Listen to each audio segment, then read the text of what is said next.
You should try not to talk so much, friend. You'll sound far less stupid that way.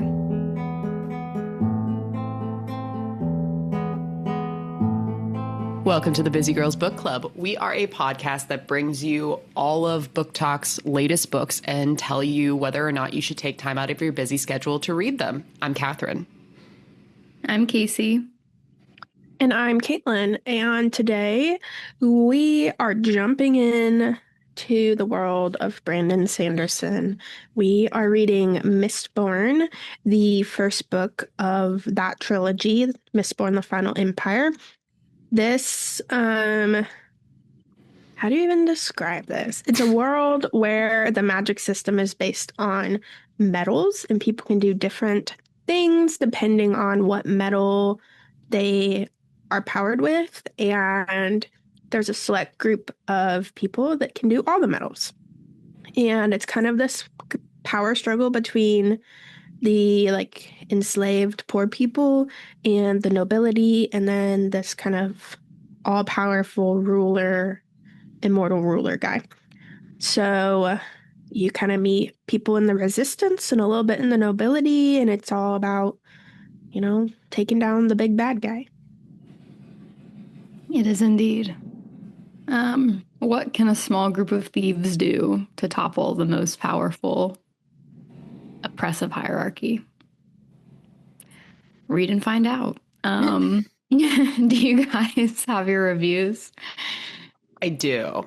I, of course, have a 1-star review from Goodreads, and it says, "It was when the thief and the mage pulled out a whiteboard and started drawing a flowchart of how to conquer the fantasy kingdom that I realized, wait, I'm just reading some sad bastards D&D campaign. I'm not sure what purpose fiction serves, but I am positive this is not it." I had pulled that one as well. That one's really funny. I was like, it actually high-key does read like a D&D campaign. 100%. Do you want to go next, Caitlin, or should I? I can. I got a 4-star. It says, "So good. I'm so glad I started the series while waiting for the next Stormlight book. Only thing that stopped this from getting 5 stars is that I was way more invested in twists and turns of the plot than I was in the actual characters, so I wasn't hugely sad when tragic things happened. Haha." And I felt like that was a fair critique. It's a fair critique. Yeah, I agree. Okay, I'm just going to take one sentence out of a longer review. But it's 1 star, and it says, "Mistborn was the most underwhelming yet overwhelming book I've read." That's a great description for this book. I related to that feeling pretty hardcore, actually. Well, let's not spoil our star ratings yet. The general population of Goodreads gave it 4.49 out of 5. Fable gave it 4.52 out of 5. And Storygraph gave it 4.47 out of 5. Where did you guys fall? This book is probably the highest rated overall book we may have ever read. 4.49 on Goodreads is crazy. So did you guys agree? Obviously you didn't, because we can tell. You kind of spoiled it a bit. Yeah, I mean, I can go first if y'all want me to. Yes. Sure. I gave it 3 stars. I overall found this book to be fairly disappointing. I didn't think it was bad necessarily. I just thought it was boring.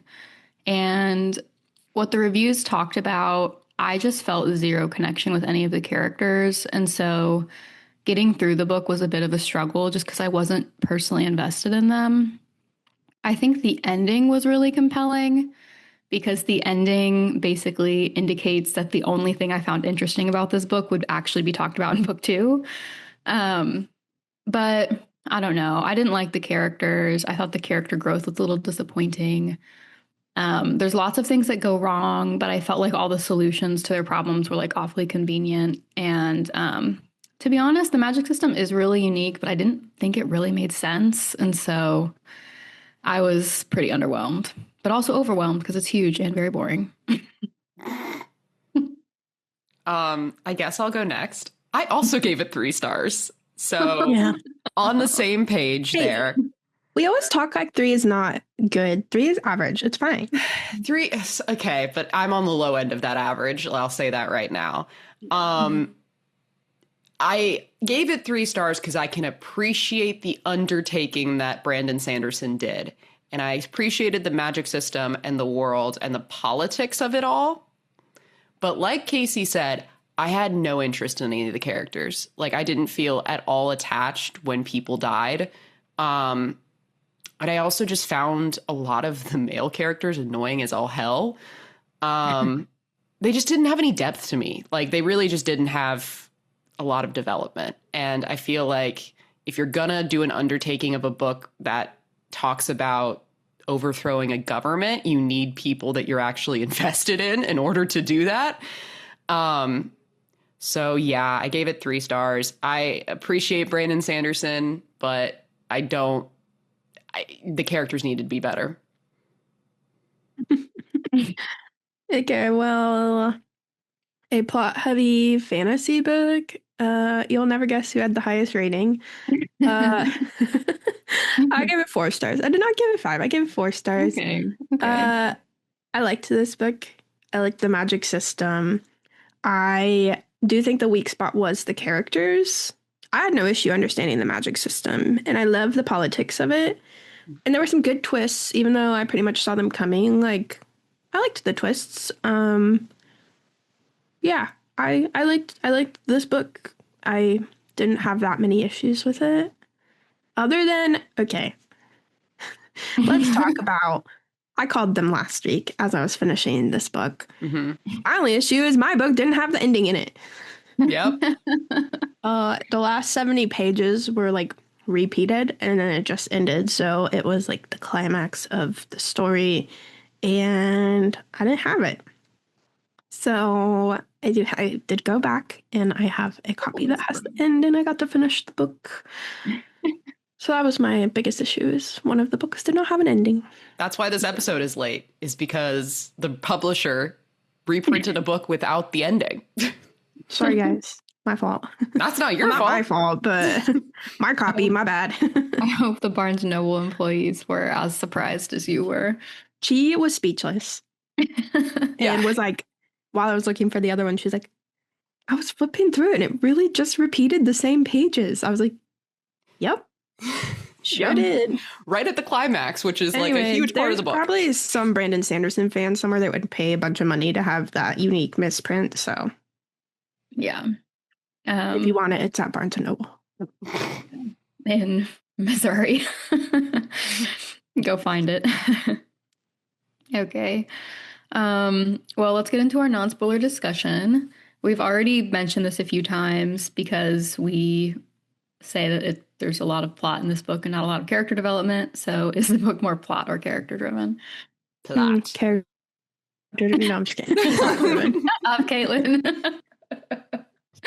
I'm just picking fights. No. Yeah. No, it was definitely plot driven. There actually wasn't much development at all. No, it's just a heist book, basically. Yeah. And I can't wait to talk about the main character because, wow. Which main character? The main character. Oh. I will say, this book was written in 2006. We have read Trust of the Emerald Sea. I do think Brandon Sanderson has gotten better at writing teenage girls. Yeah. Mm-hmm. Over the years. Actually, I mean, we can just say it. Like, the main character is a teenage girl. And I had really high hopes because I really did enjoy Tress of the Emerald Sea and thought that she was a really well-written teenage girl. And this one, I was like, I want to throttle her. And also, I think she's possibly younger than 17. I think she's probably like 14. Anyway. Yeah, it was gross. Well, we've already previewed this a little bit as well. Brandon Sanderson is probably one of the most prolific fantasy writers currently living, and one of the most popular. Have you and would you read other books by the author? Tress of the Emerald Sea was a podcast book that we all read.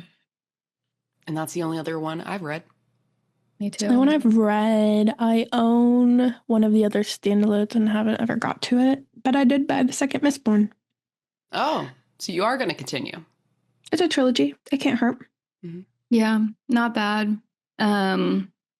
Yeah, I think I would still read other Brandon Sanderson just because I enjoyed Tress a lot more. But if this had been the only Brandon Sanderson I had read, I think I would be a little bit more resistant. I There is a character from Trust that appeared briefly in Mistborn. don't think I caught it. So the one in Trust that babbles and can't speak in real languages, Hoyd, was an informant Kelsier talked to briefly in the book. Oh, And Oh, he, I believe, appears in many of the Cosmere novels and is finally getting his own series. all right. yeah, Boyd. I remember him for sure. So Hoyd was briefly in there. Yeah. So I'm intrigued by someone who can connect their worlds but write totally separate stories. That is a level of writing that's really impressive to me, and Oh yeah. I'm interested. Yeah. I mean, I would read other Brandon Sanderson. I don't know if I'll finish this series though. Okay. Yeah. Okay. How was the pacing of the book? How long did it take you to read? The pacing was ass. I unfortunately do feel that the pacing was terrible. I thought it was like it felt kind of slow, but I had no issue making progress, if that makes sense. That makes sense. Yeah, it A lot of does. it was like planning, but I wasn't bored by the planning. So I don't know. It took me a couple of days. I had it on digital and my loan got returned, and I had already bought the physical. So then I was trying to finish it physically. And And then that physical means I book. can't read it at my desk. Yeah. And then your book didn't have the ending. Right. This book didn't want to be finished by me. No, not at all. It fought you every step of the way. It really did. Actually, oh, that's what it was. I read this book for like 10 hours on the plane. There we go. I forgot. I was like, when else did I read this? Oh yeah, on my Kindle on the plane Yeah. on a 10-hour flight. That's what I did as well on the way 10 hours to Scotland. And then I got about 25% into it, which was a mistake because I was so confused and so just like sleep deprived. And then I didn't read it on the way back because I really didn't want to. And then I finally finished it on like January 10th. So it technically took me a little over 2 weeks to finish this book, but I was very busy in between those 2 weeks. You know, my eyes were like burning reading it because we had been awake for like 20 hours. And I was like, must read this book. It's so long. Yeah. Yeah, I think it took me a week to read. I feel like the beginning is compelling and the ending is compelling, and I really struggled to get through the middle. Like I don't know if I disliked it enough that I would have DNF'd it, but I was not a happy reader for like probably a good 300 pages in the middle of this. So I think the pacing was a weak point. Okay. But What about, would you watch the movie or TV show of this book? If they change the characters a bit, yes. I don't want to see a 16-year-old girl doing this stuff on my screen. It's a weird Orphan Annie plot. Yeah. yeah, I don't know. If it came out, I would probably go see it. But I'm not like obsessed with the idea. Like I'm not like, oh, I would definitely go. It would be so great. I'd more like I'd check it out if it was gonna be out. Yeah. It's one of those fantasy books. I'm like, it's a fantasy book. Yeah. It's good as a book. And I do feel like the casting of Viz would really make or break things because like Then you're mixing up your two books. damn, yeah, because I literally just finished The Strength of the Few. And so because I know I just hate it when movies take a teenager and cast an adult woman in her place. It like really bothers me. And I feel like it skews the dynamics that the characters are supposed to have because even though you know the character is a teenager, you can't stop yourself from interpreting them as an adult because you're watching an adult. So anyway, that's my little mini rant about the casting of teenagers that really bother me in fantasy. So Before we get to the spoiler section, can I say one more thing that irritated me? This man at least 4 times used the word maladroit. Yes, I saw so many reviews about the use of the word maladroit. I was like, first of all, I can understand it in context, but nobody knows what this word is. And then you used it 4 times, at least. Yes. I literally saw a review that had like the word counts of certain times different words were used, and maladroit was on the list, and I thought it was really funny. I was like, Um, okay. If you're writing a book that a teenage girl should like, theoretically, see badass young teenage girl, don't use these words. Yeah. Very Yeah. inaccessible. Only a few things, but yes, it's not a simple book. No. But Brandon Sanderson is not known for being a simple writer. No. So. He's not. He's been in some hot water for his comments about romantasy. He's a fan these days. He had to be because the girls were shitting on him. They were eating him alive. He's Okay, anyway. Also, he's Mormon. Which makes Which sense. is very interesting because a lot of people feel this book was influenced by his religion. Mm-hmm. Which I could see. We can talk about that later. Yeah, there's definitely, and there's also a character who memorizes religions, and it does feel a little, there's definitely a connection there. Okay. Well, now it's time for our busy girl rating. What do you guys think? Maybe like a 2 or a 3. I don't know. Probably I'm going to give it a 2. Like, I just didn't think like the pacing was all that good for a busy girl. And it was so complex and like there's a lot to deal with. Like picking it up and putting back down, I got confused at times. Yeah. I'll give it a 3. It's long and it is complex. Yeah.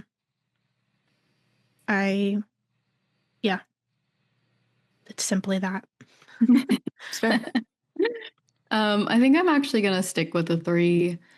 It was good enough that I wasn't like mad that I read it. And yeah, but it was definitely really long and like too much of a slog for me to give higher. But there were moments in the book that were really good. It's just that I think those moments, oh my gosh, I like can't think today. Where are my words going? They're just they weren't spaced out enough. There weren't enough of them. Anyway, I'm giving it a 3. That's it. I'm done talking. Okay. Well, there's no arguing there. Are we ready for our spoiler alert section? Of course. Always. Let's get into this book. There are many things to spoil in this book because it's kind of a complicated plot. So, like, if you're interested in Brandon Sanderson, maybe read it and come back. And if not, we're just happy to have you along for the ride and you might not understand what we're talking about. Yeah. Especially because this book is very technical. Yes. Yeah. Our first question up is, what did you think of the world? How about the magic system and the political system? I loved the world. Yeah. I didn't understand the political system entirely, mostly when it came to like the Inquisitors and things. Yeah. I do think I understood the magic system and it was unique. And I did talk about how I thought Alchemist was a really unique magic system. I'm like, oh, actually, I think she might have watered down Mistborn's magic system. Low key, yes. I was like reading it. I was like, ooh, this is a better version of that. Yeah. I think you might be right. So, Oops. I really liked the world, and I did really like the political system and the magic system. I did get a little confused because at a certain point, there's just a lot of moving parts, and I was like losing track of what everything was. The magic system didn't confuse me. It was more just that I felt like there was no explanation for why things were that way. And I feel like I care a lot about a magic system coming with a lore. And it's okay if the lore is not fully fleshed out. Like this society has been like purposefully like fractured and kept ignorant because this ruler has, maintained his control for so long and he's suppressed some of that lore. But I think like Will of the Many is actually a really good example of a magic system where you understand the basic rules and the lore is always in the background and the characters are discovering it. I will say, based on the title of the second book, I assume we get the lore portion of that in book 2. Yeah. Right. Which is why I'm like, I kind of wish I could have just skipped book 1 and read book 2 because I think I'll like book 2 a lot more because everything I wanted to be in book 1, I think is going to be in book 2. Because I'm just like, why only these metals? Like, why does it have to be these metals? Why do they have this particular I impact know. on The whole time people? I was thinking the 11th metal. Do you mean silver, the only metal you haven't mentioned? Yes, Yeah. like it's just some of those points I was like, it just felt a little flimsy, just a little flimsy. Well, and Yeah. you can explain away a lot with the idea of like the lore being suppressed and being like hidden, and the idea of like this Lord Ruler that's ruled for like thousands of years.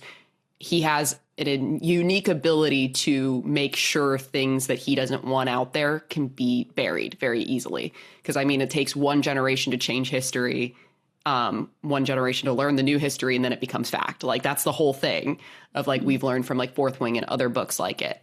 So that was easier to explain away, but there were portions of it where I was just like, okay, if the Ska are like always, they're so downtrodden all the time, which then they kind of explain it a bit, but they're also like, they are the millionaire. They are the largest of the population. Like, why hasn't there been more uprisings? Because like, I mean, the numbers game adds up. Like you Magic. magic, exactly. But then the magic system isn't fully fleshed out or explained, and then they aren't explained why the Ska don't have magic. The only things I think I understood the magic system. I got it. Okay.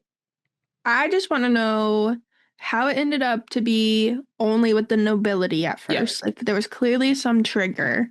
Mm-hmm. And then I didn't totally understand why everyone wanted that one metal that made you see the future thing. Yeah. Why was that the core of the whole political system's like financial security? That's the part. Those two things, I think, if they were answered in the book, would have made me a lot happier. I could have left without like, when did the magic start, and left that for the next book. Right. Yeah. And then I felt like there was almost a plot hole, like not quite a plot hole, but borderline one, because the location of the mines for this very special metal is like the government's best kept secret because that's how the Lord Ruler keeps his, power over the nobility. And I was like, A, I don't think that totally makes sense just as a logic. But B, then we learned that the main male love interest, Elend's family, is actually responsible for the logistics transporting this metal. So I was like, okay, so actually their family does know where it is. And then it's like, okay, so why didn't the Lord Ruler just hire his own people to do that? Like, it just didn't make sense to me. Like, why did he entrust this one family with it? And then also, why didn't the family, like, do anything with that knowledge? It just felt to me like that's kind of a plot hole. Like, that doesn't really make sense. I don't know. I feel like they didn't do anything with that knowledge because they didn't want the other families to know where they got their wealth.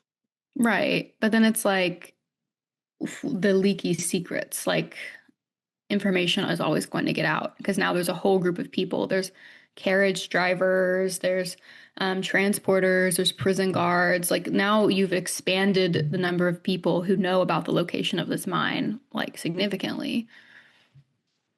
That one didn't bother me as much. Now we can talk about Elend later because part of his story did bother me. But yes.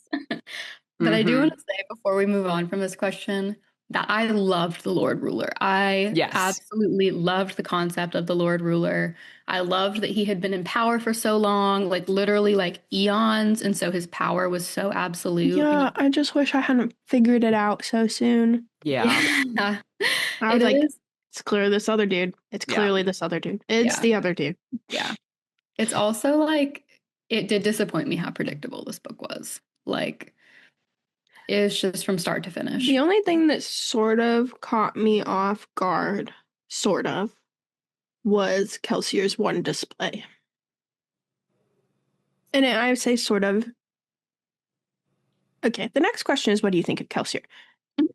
Kelsier's manipulative. Yep. Yeah. But for supposedly good reasons. He seems selfish, and then in the end, like, you understand why he's asking these religious questions to Kays or Kaz or whatever his name is.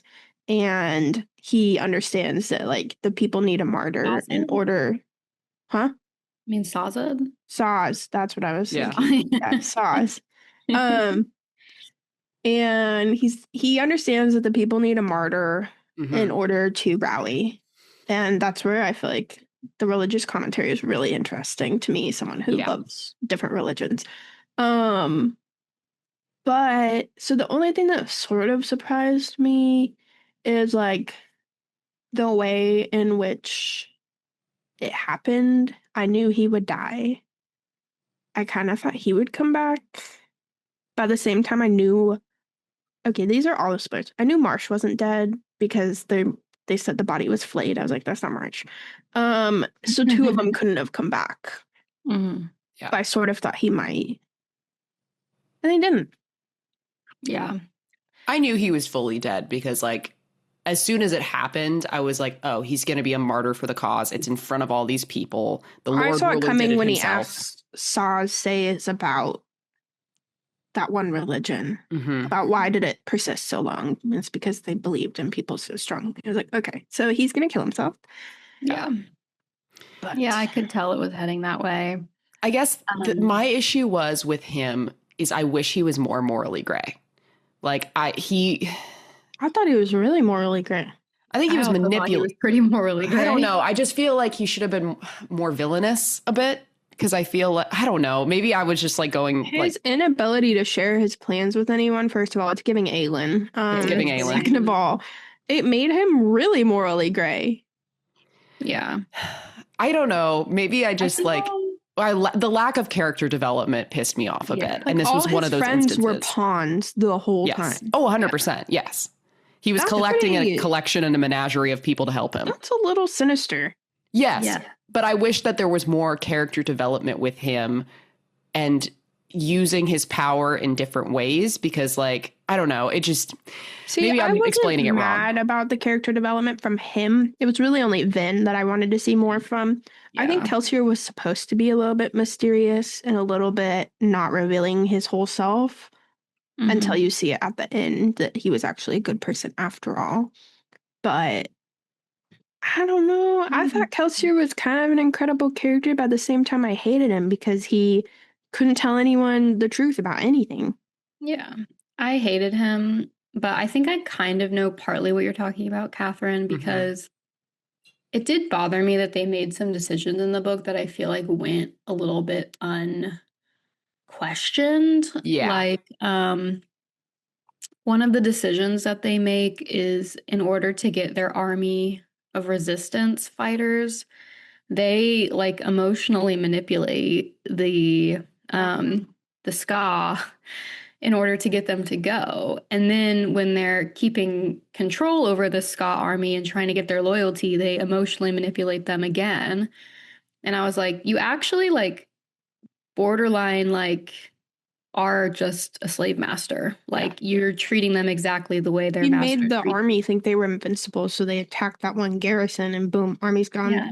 They Yeah. all died. So you're not treating them like an equal. Like Vin realizes this at one point. Like you're also treating them like objects that can be manipulated. And like, yes, your goals are to have them be free, but you're not willing to actually bring them with you on this journey. You're just willing to use them the way everyone else has been using them. I did like the moment Ven snapped and like said that Yes. stuff to him Yeah, I because Ven appreciated had that. gone from a really hard, tough character to being really soft.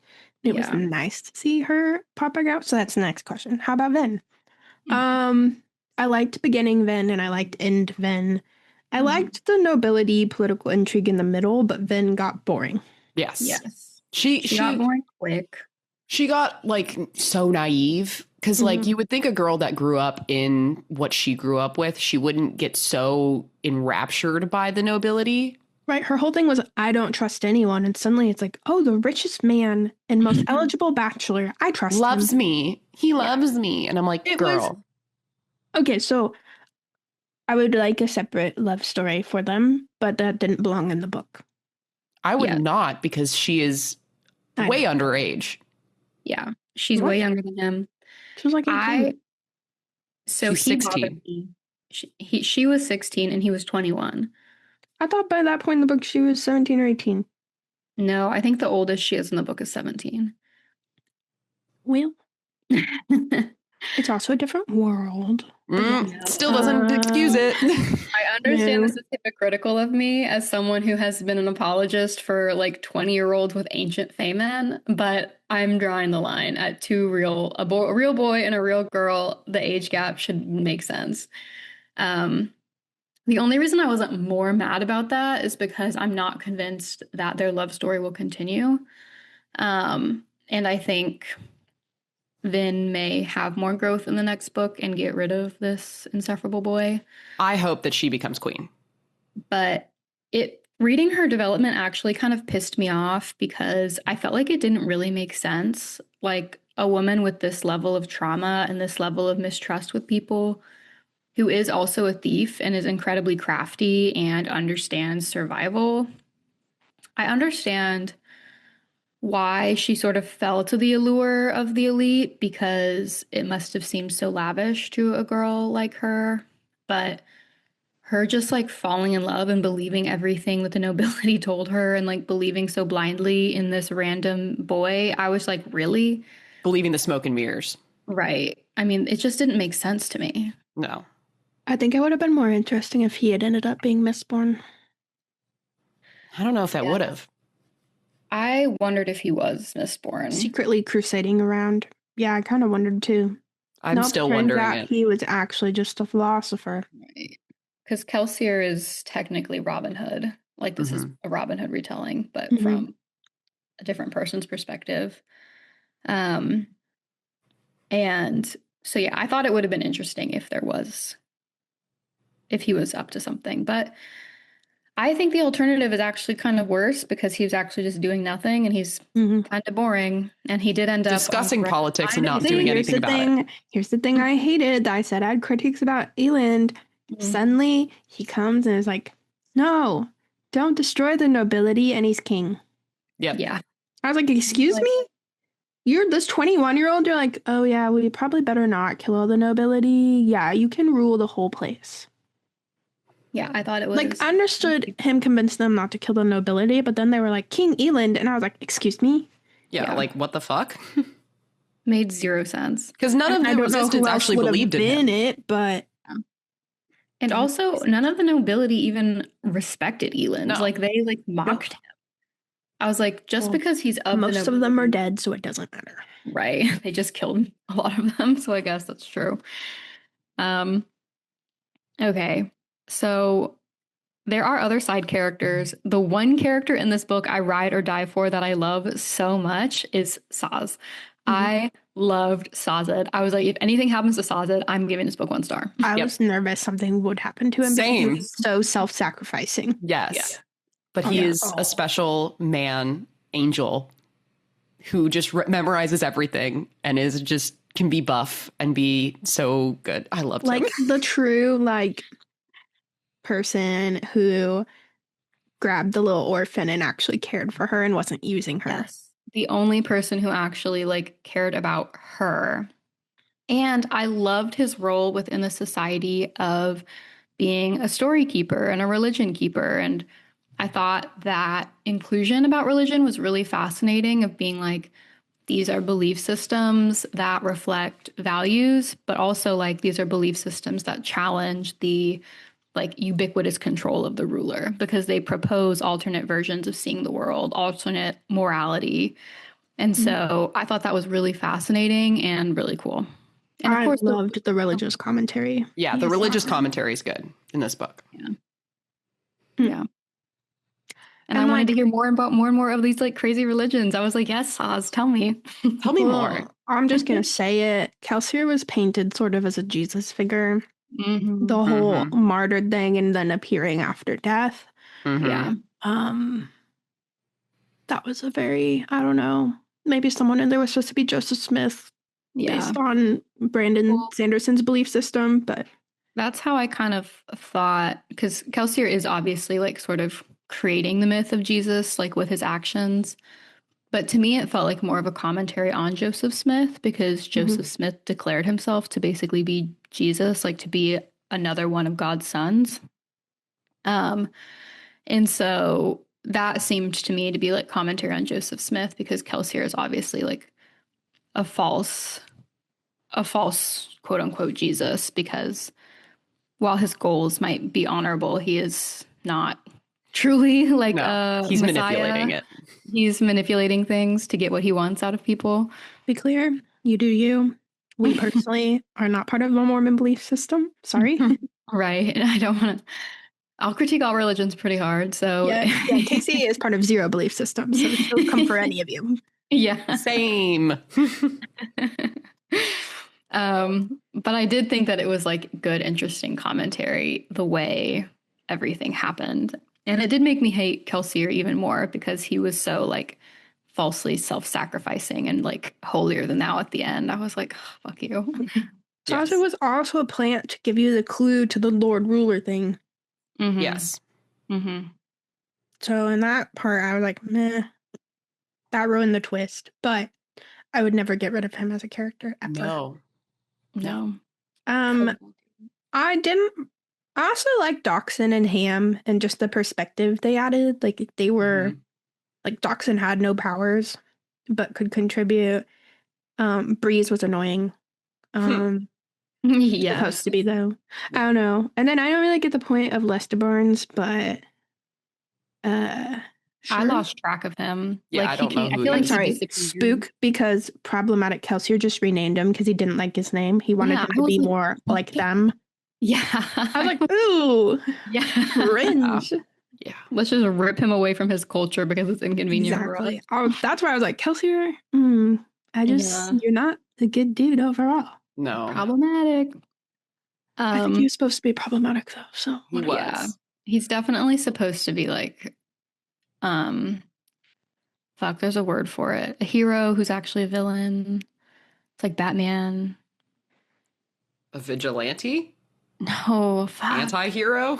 Anti-hero. There we go. Really? That was the word you're looking for? I couldn't think of it. Oh my god, you guys, I'm struggling. A hero who's not supposed to be a hero. An anti-hero. Yeah, an evil hero. Like Batman. Okay.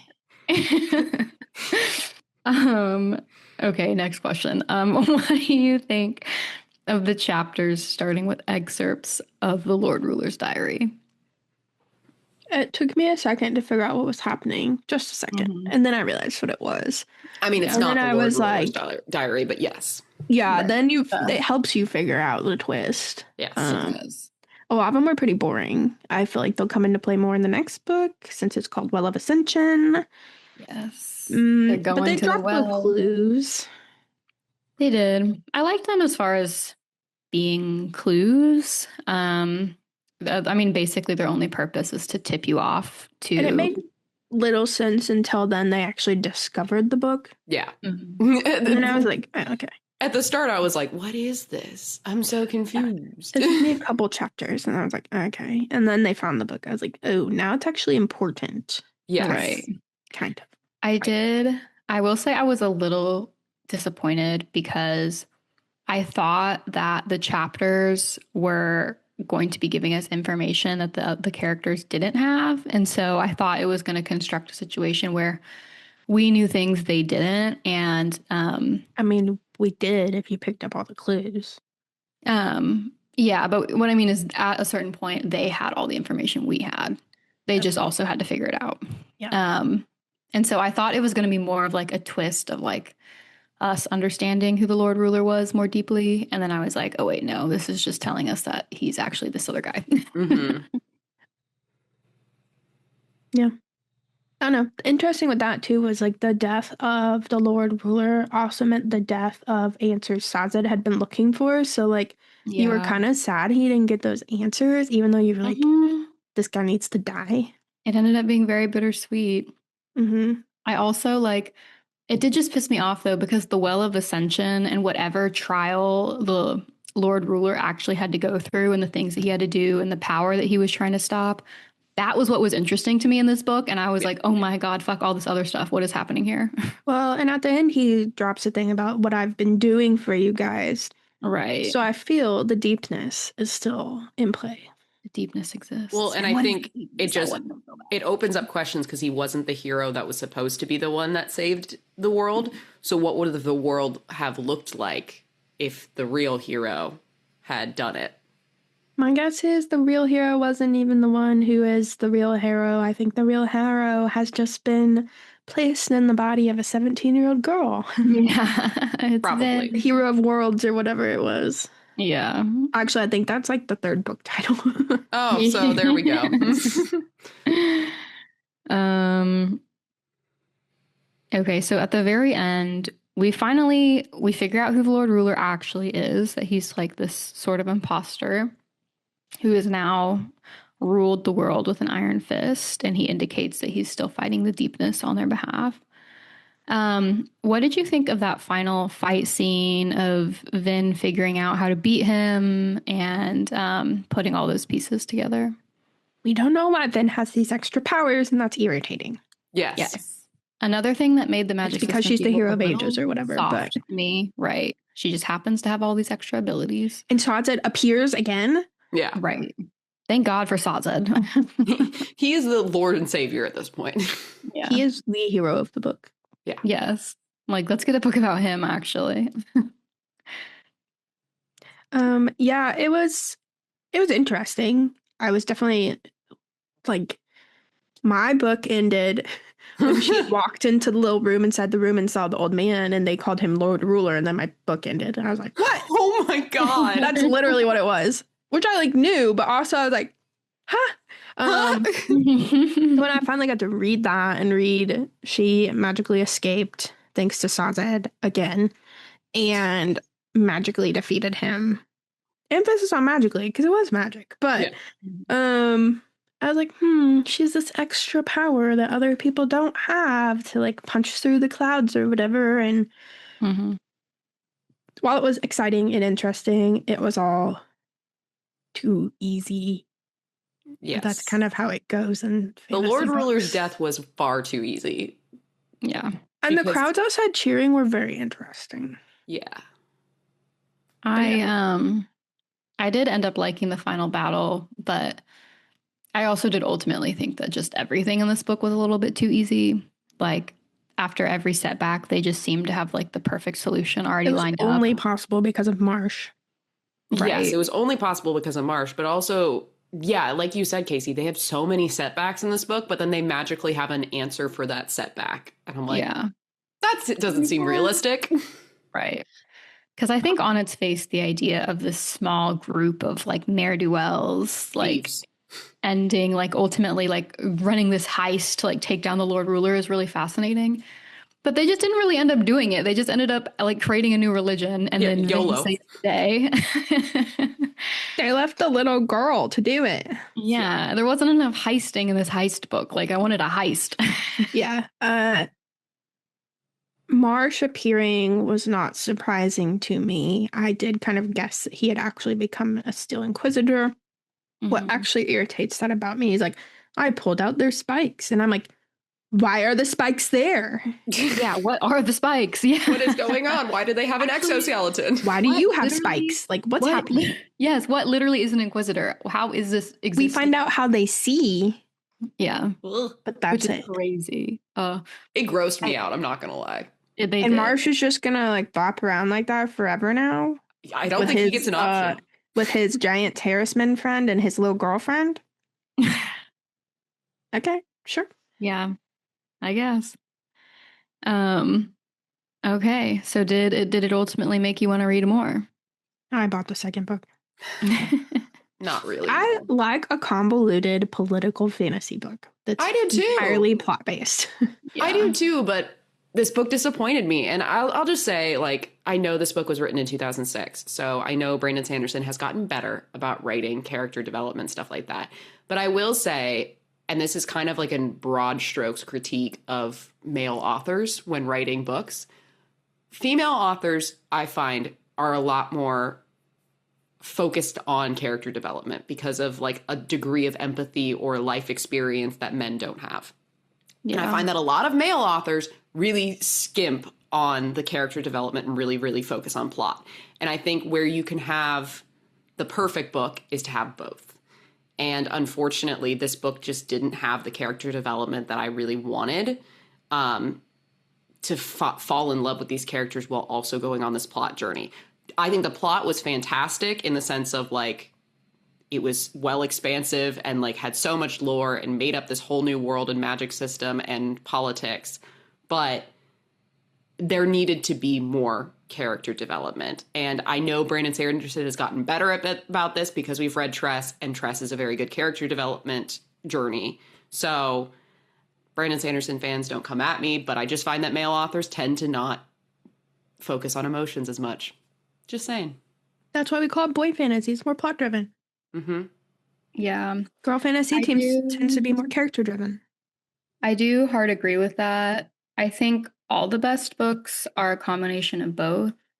And I think this book failed a little bit on all fronts. Didn't pass the Bechdel test. No, that's for damn sure. Oh my gosh. At a certain point, I'm like, is she capable of thinking about things that aren't dresses? And boys. Yeah. Anyway. A boy taught her how to be a noblewoman. Crazy.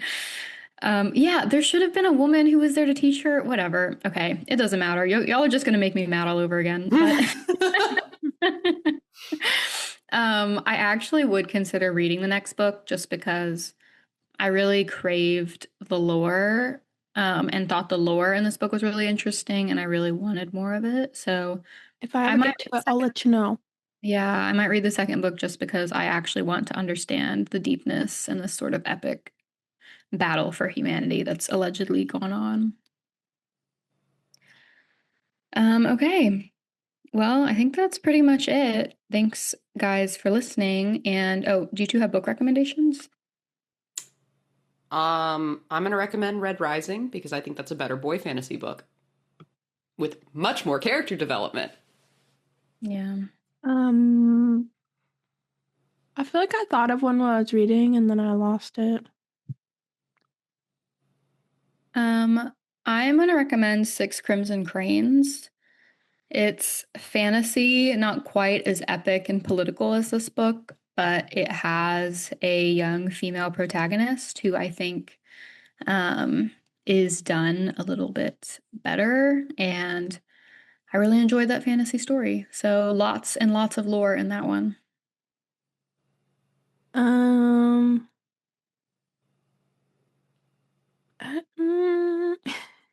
There's so many like young teen girl ones that are better.